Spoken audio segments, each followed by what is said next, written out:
Okay, looks like I'm live and I'm a little early, and I thought I would just get on and chit chat for a little bit, for maybe 5 or 10 minutes. I got a few snacks. I got my favorite coffee of the moment, which is just the decaf latte. And I went to the store next to the coffee shop, and I got some snacks from this Asian grocer. So we got something called a strawberry kiss, some HBAF popcorn, pepperoni pizza popcorn. I just like the packaging. Pretty good. We got off-brand Pocky, I guess, but it's cheesecake flavored, which is what drew me to it. And then Dars, whatever. I don't know if that means something, but it looked good. It looked like it was chocolate and berries.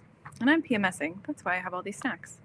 Figured eat a few of these and then get going. What do I want to start with? I'm going to start with popcorn. I did check. It is vegetarian. Surprisingly, even though it says it's pepperoni.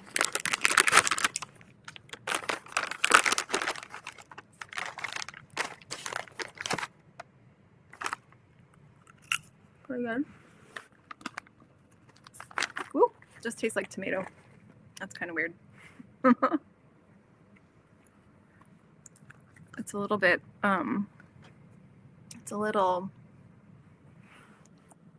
humid here. And so my hair looks a little wild. All right, let's get going. I'll rate these as I go. All right, so I just wanted to get on here and do a little catch up, talk about what I've been doing, what I've been up to, and talk about some things that I've observed. But first, I'm sure you kind of want to know what I've been up to. What's the latest? Where have I been? My last video was from 4 years ago. Good question. I would love to tell you. All right, so these are the cheesecake little Pocky things. Let's see. Okay, those are good. These just taste like Pop-Tarts. All right, so last you saw me was the video I posted that I think is still up. Just me saying goodbye to the channel. I think I said something cryptic like that I was going to go off consuming other things and basically gather other things, which is true. That's what I ended up doing. And I was at a place where, in my life, but also with OP, where I didn't really feel like I needed OP anymore, though I had learned to type. I had set a goal of getting good at typing.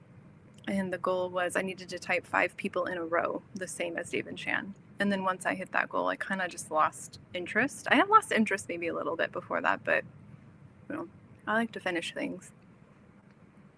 And then I tried to see what I wanted to do next. And what I really wanted to do next was kind of go offline and just experience my type and like mess around with it and see what really the boundaries of it were.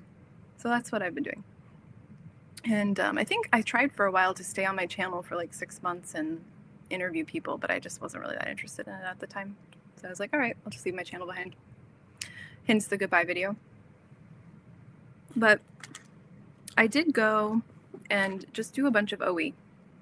So I took the sort of stance that it's not unsafe to do your lower functions. So I just was like, all right, if something comes up that I want to do in the OE or in my DI, I'll just go do it. And that turned out fairly well, but I have some stories. Some good stories. So a lot of things, good and bad, happened. Things like, coming out of the closet. That was a good thing. Changing my job successfully. That was a good thing. Taking some risks in relationships. That was a good thing. Um, but some of the things that happened that weren't so good were the stress. So doing your lower functions, I think it's well known that like it can cause you stress. And some of me shaking the tree and trying to get fruit out and see what happens. That's the whole point of what I was doing. You know, I shaked the tree pretty hard and some interesting fruit came off. And I had at one point a lot going on. I had just moved for a relationship. I was changing my job. I had just kind of learned about some stuff like childhood trauma stuff and was working through that. And what else? Yeah, I was trying to make friends, build a new life where I was. And then I was trying to resolve an anxiety disorder. And I had an anxiety disorder since, I don't know, my late 20s, but it got very bad very quickly. But I had on my radar to solve it. So when it got really bad, I just used it as kind of fuel to solve it. Anywho, things got very stressful very quickly because things kept piling on top of one another. And I had kind of a strange experience. And I want to talk about it because it relates to what I want to talk to you about. So, all right. So to recap, did the OE thing because why the hell not? Life is short. Just go all out in your lower functions and see what happened. That's what I did after I got good at typing, and pushed myself to a very stressful place. And so it's about 3.5 years ago at this point, or 3 years ago, something like that. And I'm in another state. I had just moved there. I had a lot of stress on me. And all of a sudden, I start getting lots and lots of panic attacks. I was at that time getting like one a year, but I was getting like 6 or 7 a day. So I naturally thought, hey, maybe it's biologic. Maybe I've got, something is up with my hormones, So I take myself to the ER. And they just are just telling me it's anxiety, which, okay, good to know. But it's very uncomfortable. If you ever have a panic attack, it's a flood of emotions or a flood of chemicals in your body. And afterwards you get what is kind of like a hangover. And having 6 or 7 a day, many days in a row was a lot. And everyone was just telling me it's a panic attacks, don't worry. I eventually saw a diagnostician. They told me, yeah, it's an anxiety disorder. The reason this matters is because I lucked out and I found somebody who could explain what to do to get out of it very quickly and started treatment very quickly. So I really, really lucked out there. I went and did my lower functions. I did all the consume, I did all the play, talked to all the people very quickly, tried to do my best to double observe, find good doctors. There's a lot of really bad doctors out there. I have some very funny stories about one doctor. Well, I'll tell this. One doctor, I was on the phone with him. I still hadn't gotten diagnosed yet, but I was really uncomfortable. So I was trying to find something that I could do until I could see a diagnostician. And this doctor, straight up, he was on speakerphone. So like other people were in the room when he said this to me. It was the wildest thing. He was like, are you single or not? He knew nothing about me. He came in completely blind. Are you single or not? Yeah, are you married or not? Are you single? Are you straight or not? Do you live in a house or not? And then after answering those 3 magical questions, somehow he had a response of the fact that I was going to be depressed my whole life and I would need meds my whole life. Like just one of the worst diagnosticians I'd ever come across. It was really wild. And there's a lot of bad doctors out there. Anyways, so yeah, I lucked out. I got hooked up with really good information really quickly and started treatment. But interestingly, really stressed out, and anxiety disorder treatment teaches you a lot about like how to detach from your inner sensations, your inner thoughts, your inner feelings. So when I was younger, I knew that I was not my thoughts. I knew it was not my thoughts from spending time after getting very stressed, spending time in a Zen meditation group, a Zendo meditation, Buddhist meditation group. I understood that. But anxiety disorder treatment taught me that I'm more than not my thoughts. I'm not my feelings. I'm not my perceptions. In fact, I got very clear with understanding who I am and who I'm not. And I'll tell you the story. I was at the time having trouble with like the person I had moved to be with, so I didn't have anyone to lean on. And I was doing this treatment, and one of the things that they recommended is when you get up, like if you have a panic attack and it's 4 or 5 a.m., just get up. So I would get up and I'd be in like my pajamas, still in my PJs, although I was cute PJs, and I would go to do walks around my apartment complex.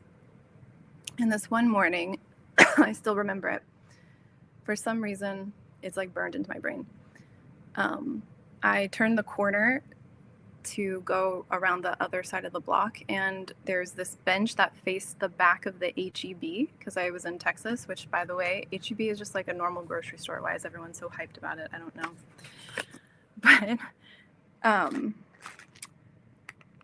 and there's a bench there that looks at the back of the HEB for some reason. I don't know why they installed a bench to look at the back of an HEB. And I am in the middle of, my anxiety disorder flaring up, and I'm trying everything I can to not interact with it, to not, get attached to it. And at the time, I'm really, really anxious about something I hadn't processed, something that was a little bit traumatic. And I guess I should explain that here, which is that I've had several people in my life die they unalived themselves.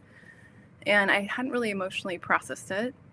And then I was around somebody who had some depression, and it brought me so much freaking anxiety, guys, so much anxiety for months and months. And that's why my anxiety flared up.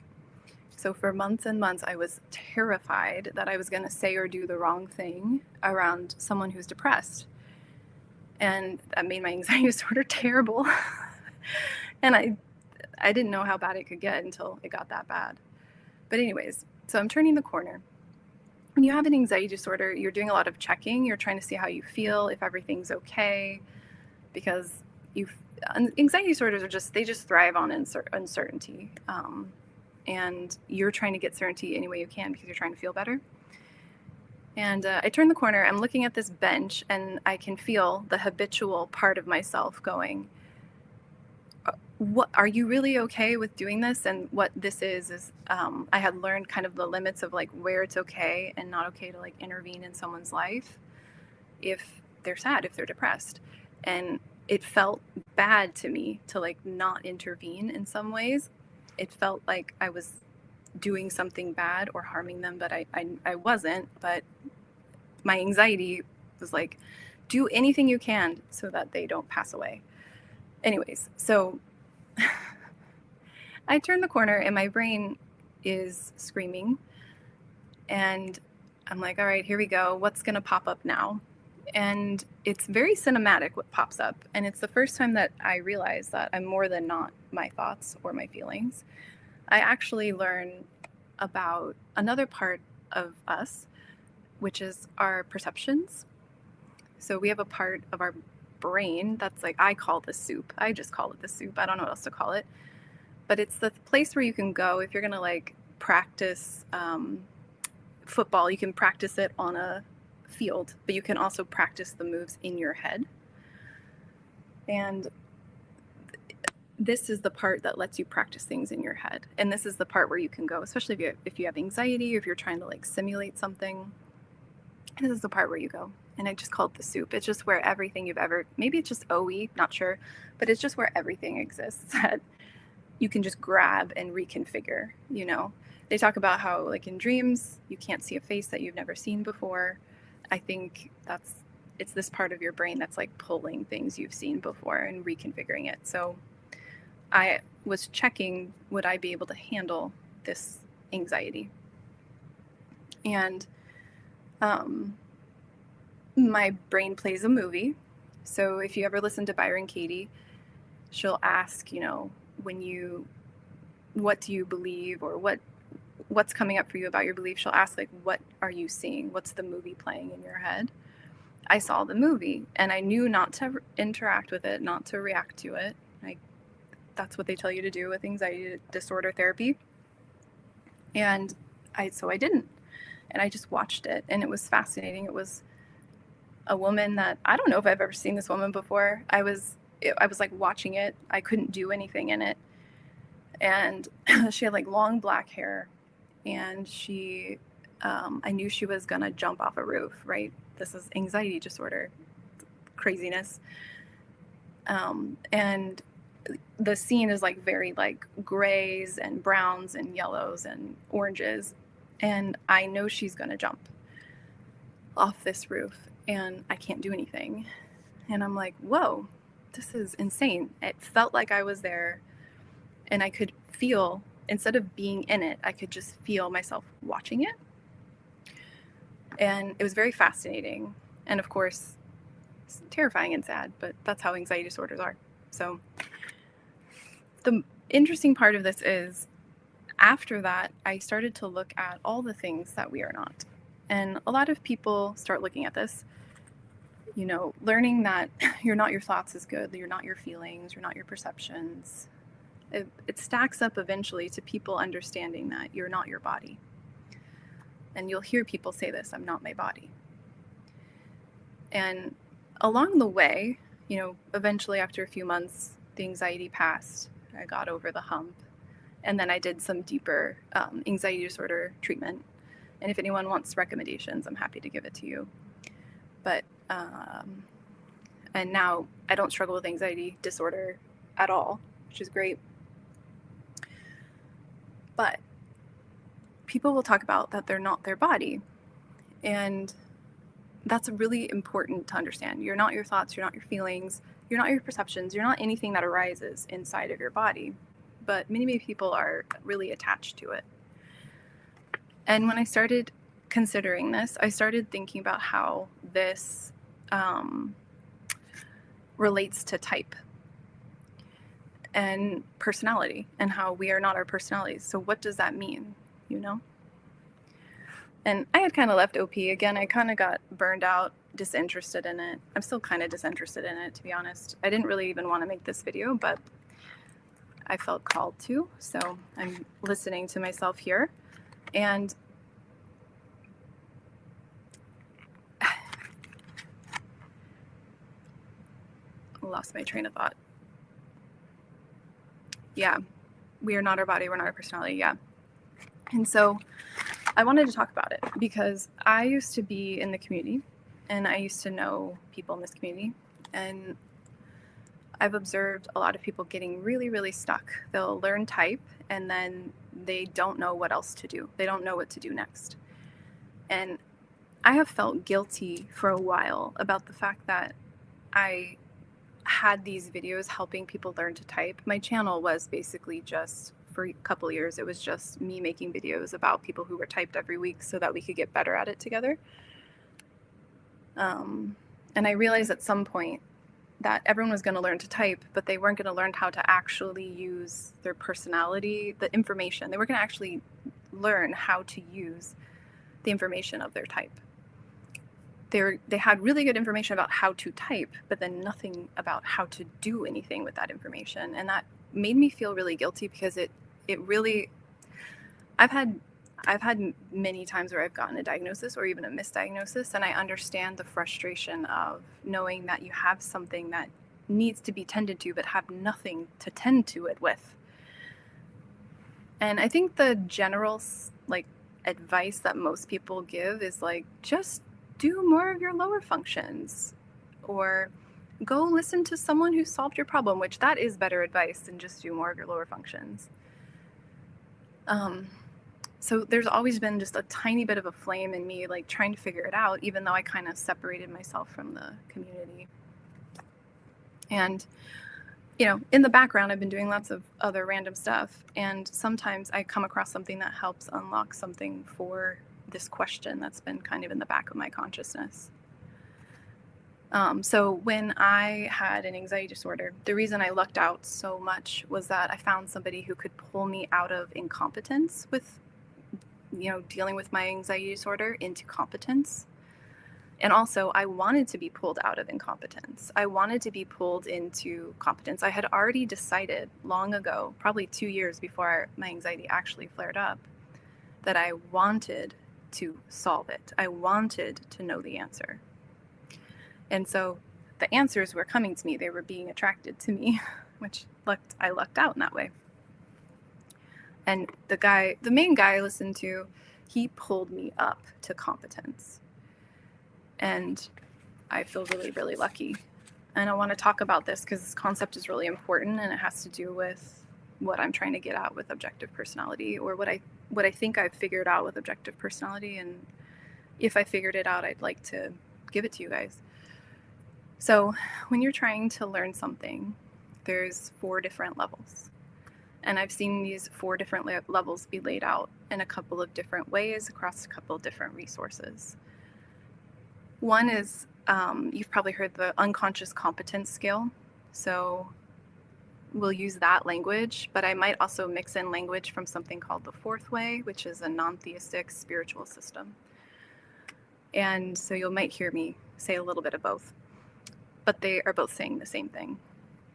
So if you have typed, you understand that some people lack awareness, and that lack of awareness we would call sleep. Not sleep in a sleep versus play way, but sleep like you're asleep. And in the conscious competence scale, that means you're unconscious and incompetent. You're just not even aware that you're not good at something. And when you wake up, which typing, learning what your type is, wakes you up. It wakes you up. It's blinding light, hopefully. And it might hurt a little bit. For some people, I think it hurts more than others. But it wakes you up to yourself, and it wakes you up to others. And that is called conscious incompetence. That's also called the exoteric in the Fourth Way. But the thing is, in that level, you are very painfully awake. You're aware of your type, but you don't know what the fuck to do with it. Excuse my language. You don't know what the fuck to do with it. And so you suffer. And I've seen a lot of people in the community suffering, just droning on and on about their problems. They don't know where to go, and the only thing they can do is drone on and on about their problems. And then even people who have been in the community for long periods of time, they'll get to these weird places where they conclude that some other function is bad. It's wild. And I've seen this a few times, and I've seen it in myself too. You're suffering. You're suffering because you're awake to yourself, but you don't know what to do with the information. You know you have cancer, but you don't know what to do about the fact that you have cancer.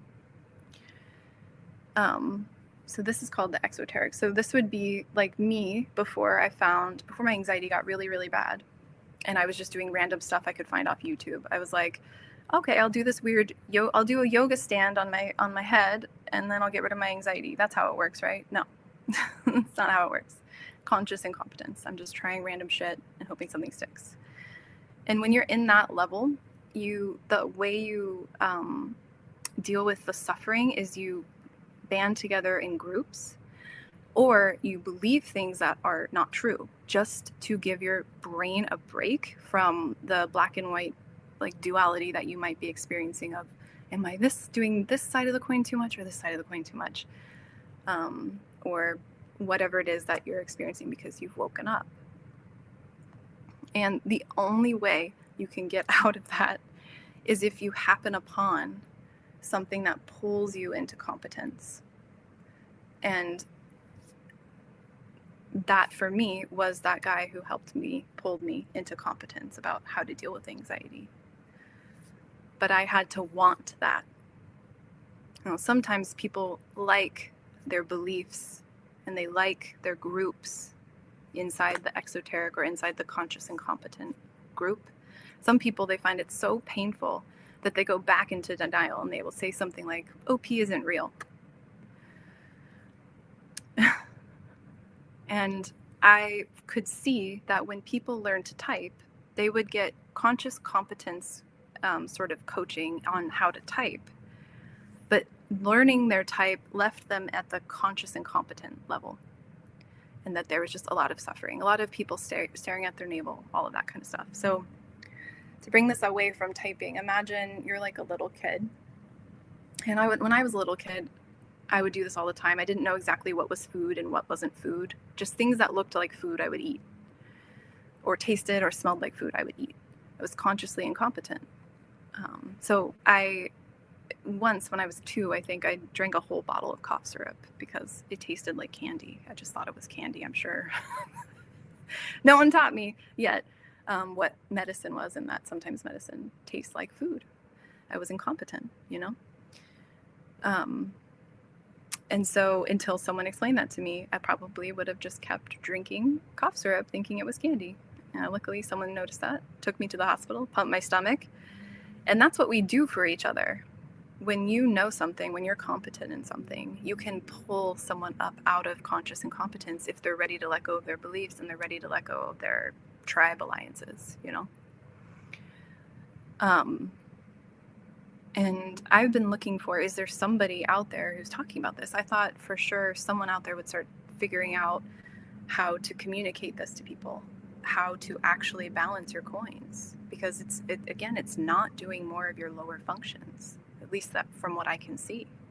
It's not being the opposite of your type, doing more of your lower functions, putting yourself around other people that are your opposites. It's none of that. I mean, all that stuff can help. It can give you lots of good ideas.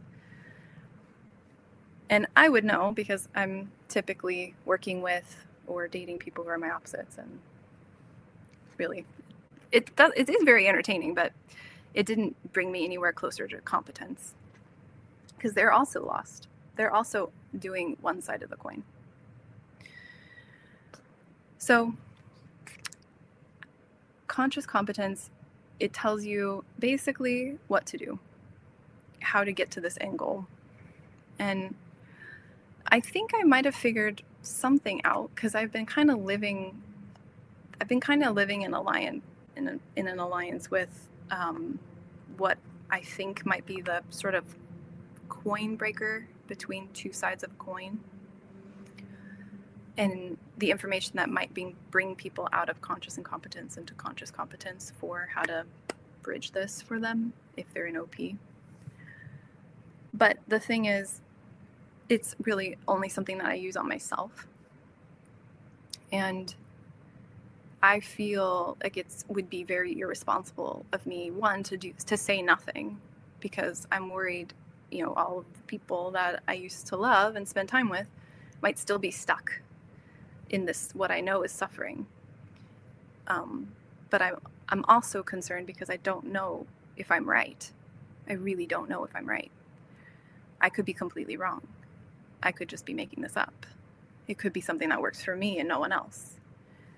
And so I feel like the answer would be talking to people without telling you, without preloading you with what I think it is, just talking to you about your problems so I can listen to someone who understands type, how they solve their problems, using type or not using type, and see how they pattern recognize their type in their life, and if they're actually able to use type or not to get to untangle themselves, and what that process really looks like, because I know what it looks like for me, but I don't know what it looks like for anyone else. I've just been kind of watching people from afar and trying to validate it, and I think this is right. So all of that to say, I would really like to, let me check something. Okay, here we go. There's people asking questions. Hello, Nether Chords. Hello, Poseidon. I'll answer these questions in a second. I put a link in the caption for chatting to me this weekend. If you have 45 minutes, I would love any problem. It could be a small problem. You don't have to get super personal. You could just talk about how you can't figure out how to plan your meals for the week. It does not have to be that serious. A problem you're having, I will listen. I'm not going to tell you how to solve your problem because I don't know your life. But I can ask pointed questions. I'm not going to tell you what I found, but I will ask pointed questions. I'm just trying to get more information. I think anyone who's typed kind of understands what I'm getting at, hopefully. and isn't too skeeved out. So there's a link below where you can set up a time to chat with me for 45 minutes. I just need you to bring a problem and your type, and hopefully why I'm doing what I'm doing. This video makes it make sense a little more. And let's see, am I missing anything? I feel like I went through that a little quicker than I thought I would, which happens to me all the time in life. Yeah, that's everything. So where have I been? I've been flooring it in my lower functions, and then taking a step back and solving some real problems in my life, and watching how I solve those problems, and watching myself as it relates to type, looking for how to pull people out of the endless cycle of just typing and typing, and just watching more videos about typing.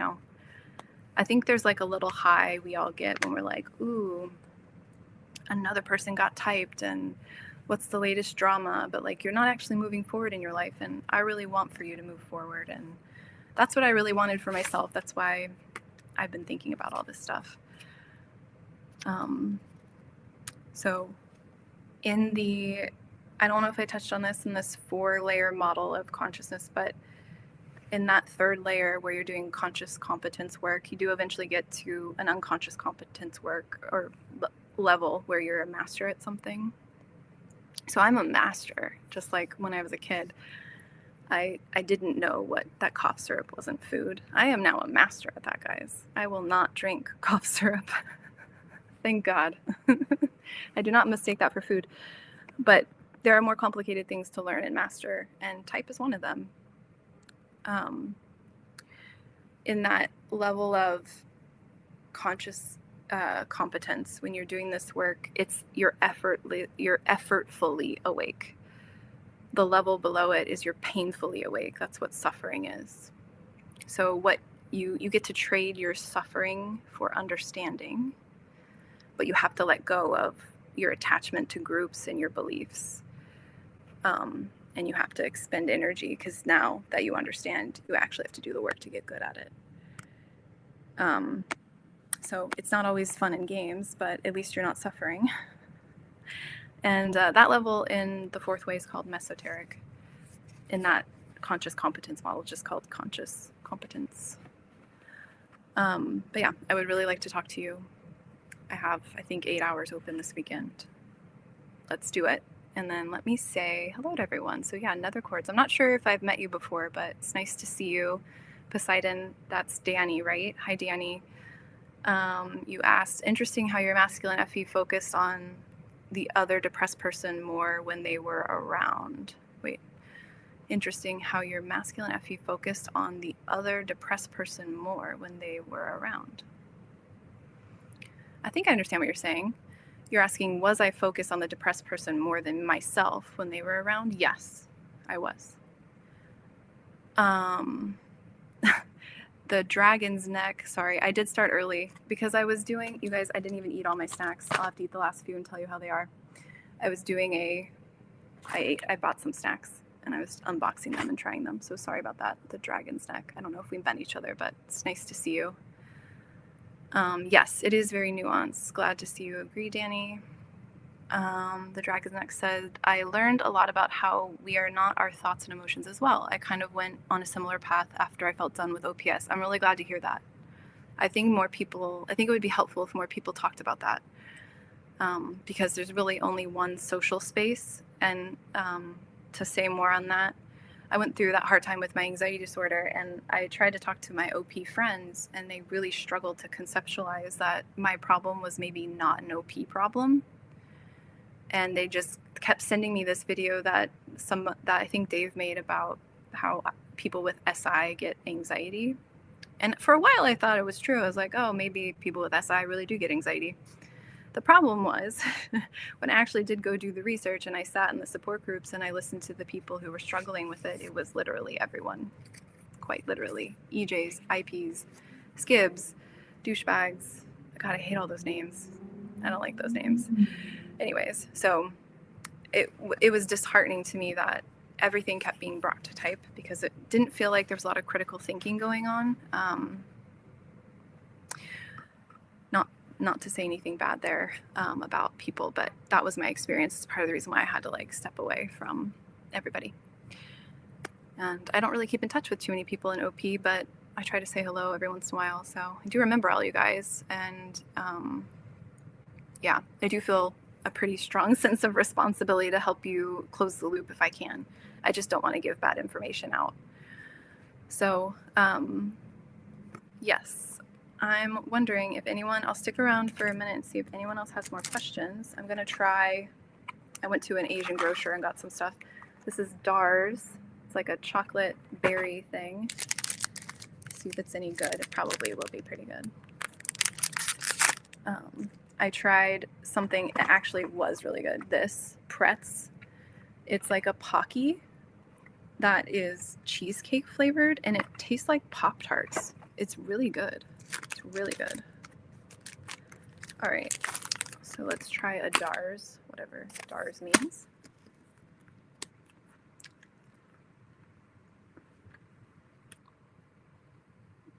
That's really good. I'm really into like chocolate and berries together. It's like my favorite snack. Okay. That kind of tastes like marzipan. It doesn't taste as much like chocolate as much as it tastes like marzipan. Anyways, so guys. Vivian says, type is only a fraction of life. Hi, Vivian. It's nice to see you.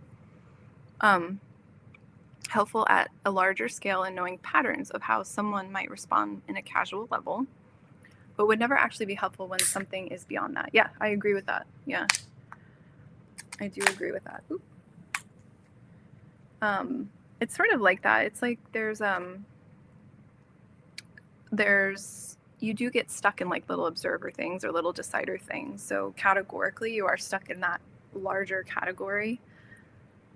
But the problem itself, the tool isn't OP. The tool is awareness, and then going and grabbing the right information for the tool for the job, I think. But I agree. Type is a very small fraction of life. Okay, so now I'm trying Strawberry Kiss. Vivian, how's your book going? I want to know how your writing's going. Okay, tastes pretty good, but it just tastes like regular, slightly flavored sparkling water, but it's cool that it's from somewhere else.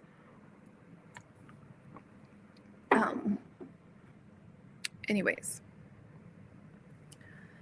again, if you would like to chat to me this weekend, I would like to chat to you.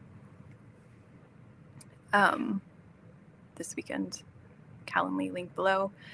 Vivian says, I definitely still use it for awareness, yes, but after that, yes, other tools, totally, yeah, yes. Vivian, do you like HEB as much as everyone else does where you live? I am unimpressed. Anyways, let's see. I think that's it.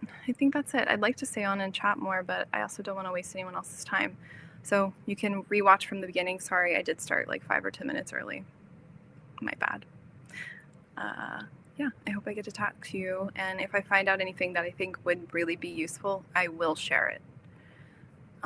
I'm not gatekeeping info over here. So anyways, thanks guys. Have a really good weekend. Bye-bye.